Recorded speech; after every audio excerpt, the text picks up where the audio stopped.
A call for unity. They've been left a bit disappointed by it. He enters office with a historically low approval rating, ranging from 37 to around 40%. Just to give you a point of reference, when Barack Obama entered office, he was at around 78%. So there is a huge, there will be record astronomical numbers of people coming here to DC today, as he put it. And he does have form for exaggerating figures. I've been at lots of rallies where he's talked about thousands of people, and it's perhaps been a bit less than that. So I think it'll be interesting, because last time around I think it was 10, and I went to one of them and you had just a whole host of names. I think Alicia Keys was playing for the president back there. You don't get those big names queuing up to perform for Donald Trump, and that's something that they've turned into a virtue. They said, look, we don't need celebrity, this is about the people, and that was certainly what Donald Trump was talking about in his speech. But interestingly, we learned that they did approach big names. The raid that we're watching now is slowly making its way to, and they're not full yet. We've seen them slowly start to get a little bit busier throughout the day, but one of the officials here said that it's barren compared to previous inaugurations. Now, I'm sure that once he gets here, when he gets here, it will take some time, I think. There'll be... It's history. America performed this ritual. Please raise your right hand and repeat. Great again. Thank you, God bless you, and God bless America. Thank you. God bless America.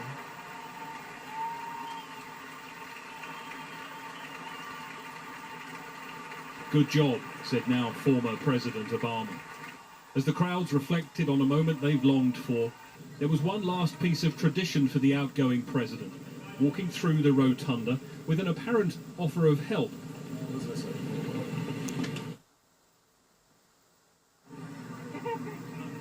Okay, so we can see President Trump getting out of the vehicle, as was anticipated. We did think that he would probably do that. We have seen that happen with previous presidents, of course, as we've been discussing for you in the last hour or so here on Sky News. Vice President Pence has literally just gone past us in his vehicle as well. Potentially he will do the same thing as well. Adam, you did say if you were a betting man, that's exactly what he would do, and indeed he has. Not disappointed. No, he's followed tradition in that sense. One of the few traditions that he's holding up. Interesting too, seeing that his wife Melania is also braving it in spite of her blue high heels. This, of course, is the moment of maximum anxiety for all the security services and the Secret Service protecting the new president. At times on the route there have been more members of the security services visible than there were people watching the parade, but this is where they're probably most thick in terms of numbers along the route. So there are plenty of cheers for the new president and First Lady, and of course one has to remember that these are going to be iconic pictures. Pennsylvania Avenue, you normally wouldn't risk walking down the middle of it. It's a busy road in Washington, but these are the pictures that people will have with the Capitol building in the background of the new president and his wife. He is a germaphobe, doesn't like physical contact, and he's now getting back into the beast after a relatively short walkabout. Maybe he'll get out again when he arrives at the White House, but as you can hear, there are cheers much larger than any jeers or boos that we heard earlier on down the route. Well, with in charge of the Middle East peace process. Yeah, a man who has, as far as we know, no experience in negotiating peace deals or foreign relations experience, and a man who has a lot of business ties in Israel. He's an Orthodox Jew as well. That's raised eyebrows and concerns in the Arab world. And he's also, I think, Donald Trump caused a lot of concern by appointing a New York bankruptcy lawyer who's also a Jewish man who is very right-wing on his... Just going past the Trump Hotel, big cheers there, of course.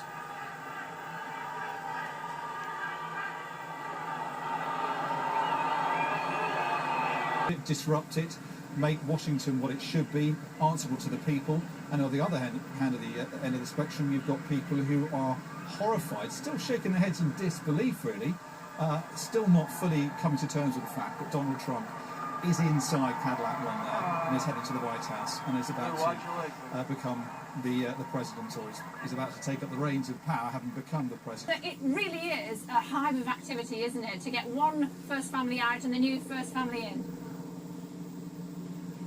Yeah, it's unbelievable. It's one of those really fascinating aspects of Inauguration Day. Happens once every 4 years, and it's a huge effort for the people who work inside the White House to have that transfer. There's no time for subtleties. This is a time where they literally have to remove all traces of the family that have lived in there for 8 years. And then this evening, when after these inaugural balls, the first family spend their first night in the White House, they'll have their clothes in the closets, they'll have food. The move itself will take obviously a few weeks more than that, but it will feel like their home. It won't feel like the family that moved out today did so recently. It's quite an astonishing turnaround. You can imagine there's freedom of speech. Okay, we're just going to let you gather your thoughts there, Hannah, and we will be... Okay, so just get out of the way, Hannah, there. Make sure you keep safe, and we will be back with you very shortly, continuing to look at these images of some of the protesters just a few blocks away from... Again with his wife and son, Barron, where the crowd is gathered. Let's listen to some of the noises they're making.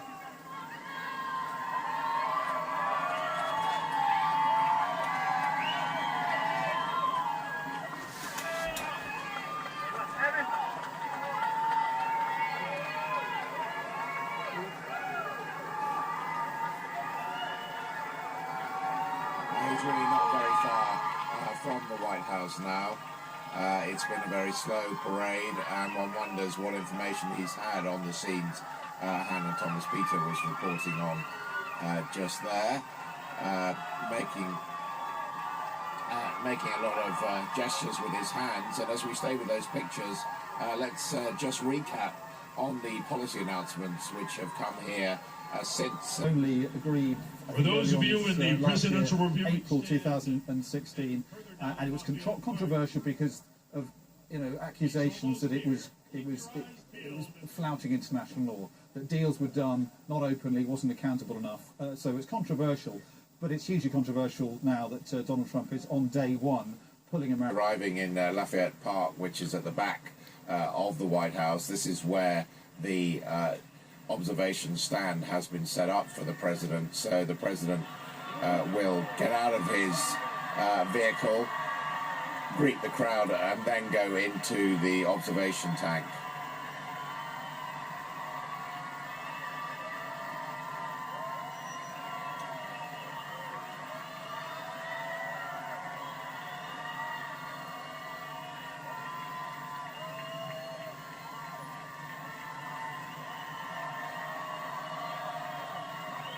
Has to be said, when I was in Washington, D.C. for the election back at the beginning of November, they were already starting to construct the stands for the inauguration.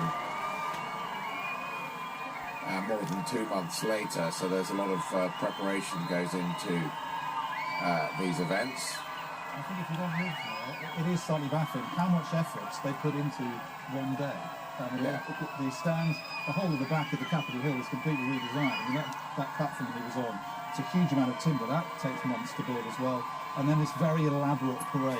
The reason, particularly his daughter and his Ivanka and daughter's her husband, Jared Kushner, and other members of his family, as not just relations, but counselors, supporters. For him, loyalty and trust is hugely important, and he seems to derive that most from members of his family. So he's putting people like Jared Kushner in key roles in his administration, and he wants to be surrounded by his family. That's in line with bands, honour guards, and other performers who are now going to go down Pennsylvania Avenue with him reviewing them. And the car now just going past the old executive office building, which is next door to the White House. Controversially, it's where the White House press corps fear they will be exiled from the White House press room. by the Trump administration. It's not... The Nassau County firefighters, pipes and drums for the first volunteer firefighters bagpipes. I'm just listening to who is coming up next with the help of the announcer here. And these are firefighters.